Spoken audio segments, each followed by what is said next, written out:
Welcome all. इस video में Nifty का एनालिसिस देख लेते हैं। कल मार्केट किस डायरेक्शन में जा सकता है और कौन सी इंपॉर्टेंट लेवल्स होगी जहां हम ट्रेड प्लान कर सकते हैं। ठीक है, और आज हमने क्या किया, कहाँ ट्रेड प्लान किया, क्या डिस्कशन था, वो भी हम देख लेते हैं। क्योंकि देखिए आज का दिन यहाँ पे लगभग आपको दिखेगा कि एक ऊपर का मूव आया, फिर रिट्रेसमेंट आई और बीच में ही साइडवेज था दिन भर मार्केट और बीच में ही क्लोज हुआ है। ठीक है, अब इतने साइडवेज मार्केट में भी हमारा आज यहाँ पे दिन अच्छा रहा है, क्योंकि लॉस तो हमने बिल्कुल नहीं किया है। आज के दिन प्रॉफिट ही बना। यस, बहुत बड़ा प्रॉफिट नहीं है, छोटा प्रॉफिट है, लेकिन प्रॉफिट बनाया है। कहाँ ट्रेड लिया वो बताता हूँ आपको। सिंपल एनालिसिस हमारा था। हमने एनालिसिस में क्या देखा था, यहाँ पे मैंने आपको बड़े टाइम फ्रेम पे उस दिन ऐसी एक लाइन मार्क करके दी थी और क्लियर बताया था कि ये रेजिस्टेंस जिस तरीके से ले रहा है, यहाँ से एक ब्रेकआउट आ सकता है। और आज मार्केट ने ओपनिंग के साथ ही ब्रेकआउट दिया। अब ब्रेकआउट हुआ मतलब हम यहाँ पे क्या हुआ, रेजिस्टेंस के ऊपर है, इसलिए हमने क्या देखा था कि यहाँ हम बुलिश ट्रेड देखेंगे जहाँ अगर अच्छा सेटअप बनता है। तो यहाँ पे उस व्यू से मैं भी आज यहाँ पे बुलिश ही था। अब ट्रेड प्लान कब किया मैंने, देखिए क्या हुआ ना कि मार्केट ओपन हुआ, ओपन होते से यहाँ पे एक बड़ी कैंडल बने और फिर छोटी छोटी कैंडल बनाते ऊपर गया। उसके बाद मार्केट ने थोड़ा यहाँ पे रिट्रेसमेंट किया और इस लेवल पे मैं प्रीमियम देख रहा था। कॉल के प्रीमियम घट नहीं रहे थे बिल्कुल, लेकिन पुट के प्रीमियम यहाँ पे वैसे ही खड़े थे। मतलब देखिए इस लेवल पे कॉल के प्रीमियम तो स्टेबल थे ही, लेकिन पुट के प्रीमियम बिल्कुल डिक्रीज नहीं हो रहे थे, वो भी स्टेबल थे। तो इसका मतलब क्या है कि मार्केट जब देखिए अब बढ़ा यहाँ पे तो कॉल बढ़े, अब नीचे आ रहा था तो पुट बढ़ने चाहिए थे, लेकिन पुट वैसे के वैसे स्टेबल थे। इसलिए मेरा व्यू था कि यहाँ से एक बुलिश मूव आ सकता है। तो मैंने यहाँ पे इस कैंडल के आसपास एक कॉल साइड का ट्रेड लिया, बट यहाँ पे मेरे अगेंस्ट गया ट्रेड तो मैं निकल गया। यहाँ पे लगभग यहीं पे जैसी रेड कैंडल बनने लगी मैं निकल गया, ज़्यादा मैंने वेट भी नहीं किया। ठीक है, अब उसके बाद देखिए क्या हुआ ना, तो मेरा व्यू तो क्लियर था, आपको भी पता है कि हम यहाँ पे ब्रेकआउट दिया था मार्केट ने, तो व्यू मेरा यहाँ पे बुलिश था। तो उस वजह से मैं सोच रहा था कि चलो नीचे आए, सपोर्ट कहीं पे बनाए, फिर बुलिश ट्रेड प्लान करेंगे। इस वजह से मैंने ये स्टूडेंट ग्रुप में मैंने शेयर भी कर दिए थे अपडेट्स कि यहाँ पे अगेन एक ट्रेड अच्छा प्लान करेंगे।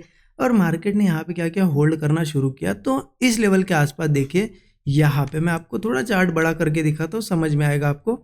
यहाँ मार्केट ने क्या किया ना कि सस्टेन कर रहा था और यहाँ मैंने ऐसे एक लाइन मार्क की एग्जैक्ट इस लेवल पे, ये कैंडल पे यहाँ पे मैंने अप साइड का कॉल साइड का ट्रेड प्लान किया, क्योंकि यहाँ पे जिस तरीके से सस्टेन कर रहा था मेरा व्यू था कि यहाँ से एक बुलिश मूव देगा। अब मार्केट में इस कैंडल में ज़्यादा प्रीमियम नहीं बढ़े, लेकिन इस कैंडल में बहुत अच्छे प्रीमियम बढ़े। तो मेरा जो मॉर्निंग का जो लॉस हुआ था यहाँ, वो भी रिकवर हुआ और एक अच्छे खासे प्रॉफिट में मैं था। जब मार्केट वापस ये रिवर्स होने लगा ना, मेरा प्रॉफिट जैसे ही कम होने लगा तो मैंने यहाँ पे क्लोज कर दिया, ग्रीन में ही क्लोज किया। क्योंकि देखिए मॉर्निंग में अगर एक लॉस दे दिया, अगर वो लॉस रिकवर होकर अच्छा प्रॉफिट हो तो वो दिन कभी भी ग्रीन में क्लोज करना चाहिए हमें। अगर लॉस रिकवर करके फिर से हम लॉस में ही क्लोज कर रहे हैं तो फिर कोई मतलब नहीं ट्रेड करने का, राइट। तो इस वजह से यहाँ पे ये मेरा ट्रेड था। और देखिए इस लेवल के पास जब मैंने ट्रेड प्लान किया, ये भी अपडेट स्टूडेंट ग्रुप में शेयर किया और उसके साथ मैंने बताया भी था कि मैं कम क्वांटिटी प्लान कर रहा हूँ, क्योंकि एक अच्छा मूव ऊपर का, एक अच्छा मूव नीचे का होने के बाद यहाँ साइडवेज की पॉसिबिलिटी बढ़ती है। ये सभी अपडेट्स मैंने स्टूडेंट ग्रुप में शेयर कर दिए थे। ठीक है, तो ये मेरा आज का ये ट्रेड था। यहाँ तो अगेंस्ट गया हमारे, लेकिन यहाँ पे अच्छा खासा प्रॉफिट हो गया। तो खास करके दिन यहाँ पे बहुत बड़ा प्रॉफिट नहीं हुआ, लेकिन ग्रीन में क्लोज हुआ। आपका जरूर बताइए दिन क्या आज ग्रीन में क्लोज हुआ या नहीं हुआ, कमेंट में मुझे जरूर बताइए। अब क्या करते हैं ना कि कल कैसे ट्रेड प्लान करना है वो डिस्कस करते हैं। उसके लिए जैसा कि डेली चार्ट देखा जाए या फिर 1 आवर चार्ट, कोई भी बड़ा 15 मिनट चार्ट भी देखोगे तो आपको समझ में ही आएगा कि इस तरीके से क्या है ना हमारा व्यू है। आपको पता है कि कल का आपने अगर वीडियो देखा होगा जो हमने वीकेंड में किया था, मतलब मंडे के लिए, तो उसमें मैंने एक आपको क्लियर चीज़ बताई थी कि जिस तरीके से निफ्टी यहाँ पे इतना ज़्यादा सस्टेन किया, फिर सस्टेन किया और एक हाई लगाना बाकी है, तो मार्केट ऐसे 2 से 3 दिन हो गए, मार्केट में एक बड़ा मूव आ सकता है 2 से 3 दिनों के अंदर अंदर। ठीक है, तो वो चांसेस यहाँ पे बने हुए हैं, क्योंकि ब्रेकआउट हमने डिस्कस किया था कि ये ब्रेकआउट आएगा, तो ब्रेकआउट आ गया। अब यहाँ से अगर ये रैली स्टार्ट होती है तो बड़ा मूव आएगा, लेकिन देखिए बायस नहीं होना है, बड़ा मूव आएगा आएगा करके। ठीक है, हो सकता है थोड़ा अपोजिट भी चला जाए मार्केट, फिर कुछ दिनों बाद ऊपर जाए, इसलिए बायस नहीं होना है, बट अपॉर्चुनिटी नहीं छोड़नी है। अगर कल के दिन अच्छी अपॉर्चुनिटी यहाँ पे सस्टेन करके कोई ब्रेकआउट मिलता है तो हम प्लान करेंगे और यहाँ पे होल्ड भी कर सकते हैं, फिर हम पोजीशन बड़े टारगेट्स के लिए, नए ऑल टाइम हाई के लिए। ठीक है, तो इस तरीके से मैं प्लान करूँगा। मैं कोई पोजीशंस वगैरह अच्छी खासी बनाता हूँ तो मैं अपडेट कर दूंगा स्टूडेंट ग्रुप में। ठीक है, अब देखिए अब क्या करना है ना यहाँ पे कि हमें प्लानिंग कौन सी लेवल पे करनी है। तो 15 मिनट चार्ट पे चलते क्लियर। अब देखिए मार्केट ने जिस तरीके से ब्रेकआउट तो बना लिया, अब इसके बाद क्या है ना कि इन लेवल्स के आसपास अगर देखोगे ना, यहाँ पे एक सपोर्ट है अच्छा, ये लेवल आप यहाँ पे मार्क कर लो 24,930 से 24,950, ये 20 पॉइंट का जोन है। ये जोन अच्छा है, लेकिन यहाँ पे मुझे अभी तक अच्छा सपोर्ट लेते हुए नहीं दिखा। यहाँ सपोर्ट पे आके स्ट्रॉन्ग कैंडल नहीं बनी, थोड़ी ऊपर ऊपर ही कैंडल्स बन रही है। तो मुझे लगता है कि इन्हीं लेवल्स के आसपास ओपन होता है, इस सपोर्ट पे अगर आता है और यहाँ पे होल्ड करके कोई ब्रेकआउट देता है तो बहुत ही अच्छा कॉल साइड का ट्रेड होगा। 930 के नीचे नीचे अगर स्टॉप लॉस रखते हैं हम, तो एक बहुत बड़ा टारगेट भी मिल सकता है। फिर ये आज का हाई जो है ये भी निकाल देगा मार्केट।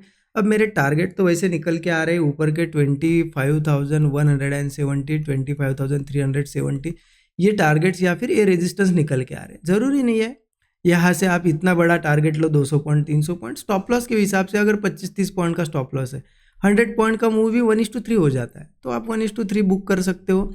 उसके बाद आपको अगर बड़े टारगेट लेना है तो बड़े टारगेट्स प्लान कर सकते हो, ठीक है।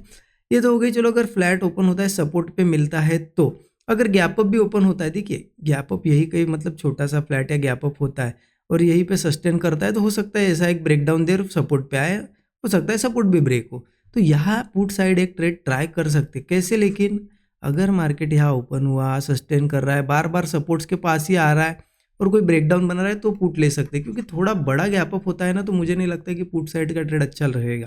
अच्छा गैप अप होता है तो क्लियर है। देखिए आज हुआ ब्रेकआउट, ब्रेकआउट के बाद सस्टेन किया, फिर गैप अप हो रहा है, मतलब वो क्या करेगा, थोड़ा सा रिट्रेसमेंट वगैरह करके होल्ड करके अच्छा एक बुलिश मूव ही देगा। तो इसलिए मैं ऊपर के साइड कॉल साइड का ही ट्रेड प्रीफर करूंगा, ठीक है। लेकिन ये सपोर्ट अगर ब्रेक होता है ना तो दिक्कत है। अगर कल मान लो मार्केट ओपनिंग के साथ ही इसे ब्रेक करे या फिर गैप डाउन वगैरह ओपन हो 930 के नीचे अगर चला जाए, तो फिर मार्केट ये गैप जो है ना, ये गैप फिलिंग के लिए ट्राई करेगा, फिर यही सीधा सपोर्ट निकल के आएगा। मतलब इसके नीचे अगर ओपन हुआ और सस्टेन किया, ब्रेकडाउन बनाया, तो सीधा यहाँ तक आएगा फिर, क्योंकि एक सपोर्ट ब्रेक होता है तो नेक्स्ट सपोर्ट को जाता ही है मार्केट सपोर्ट लेने, राइट। तो यहाँ तक आ सकता है। फिर ये 24,840 की लेवल है, फिर इसके नीचे तो सपोर्ट अगर देखा जाए तो सीधा फिर 24,700 वगैरह है, ठीक है। लेकिन मुझे लगता है कि मार्केट को अगर ऊपर जाना है तो कल कहीं फ्लैट वगैरह छोटा सा गैप डाउन होके इसी सपोर्ट से निकल जाए या फिर गैप अप हो, सस्टेन करे और भागे, ये सेटअप बहुत अच्छा रहेगा। अदरवाइज मार्केट में अगर ज़्यादा बड़ा गैप अप या गैप डाउन में बीच में ओपन होता है मार्केट, तो हो सकता है कल भी यहीं पे ऐसे ऐसी रेंज बनाए, पॉसिबिलिटी बनती है। क्योंकि अगर वो सपोर्ट पे भी नहीं आ रहा है, गैप अप भी नहीं हो रहा है ज़्यादा, तो फिर रेंज में रहने की भी पॉसिबिलिटी है। तो इस तरीके से देखिए सेटअप कौन सा बनता है। देखो गैप अप हो रहा है, फ्लैट हो रहा है, या सपोर्ट के नीचे, और सेटअप के हिसाब से प्लान करो। अपने मन से कोई थिंकिंग, मतलब अपने मन से यहाँ पे ये नहीं सोचना है कि नहीं ऐसा हो जाएगा वैसा हो जाएगा, ये न्यूज़ है वो न्यूज़ है, नहीं। प्राइस एक्शन देखो, प्राइस एक्शन समझो। मैं तो यहाँ पे क्लियर समझा रहा हूँ आपको कि कैसे क्या यहाँ पे चीज़ें देखनी है, राइट। अच्छा लगा एनालिसिस, ज़रूर कमेंट में बताइएगा। Thank you so much everyone.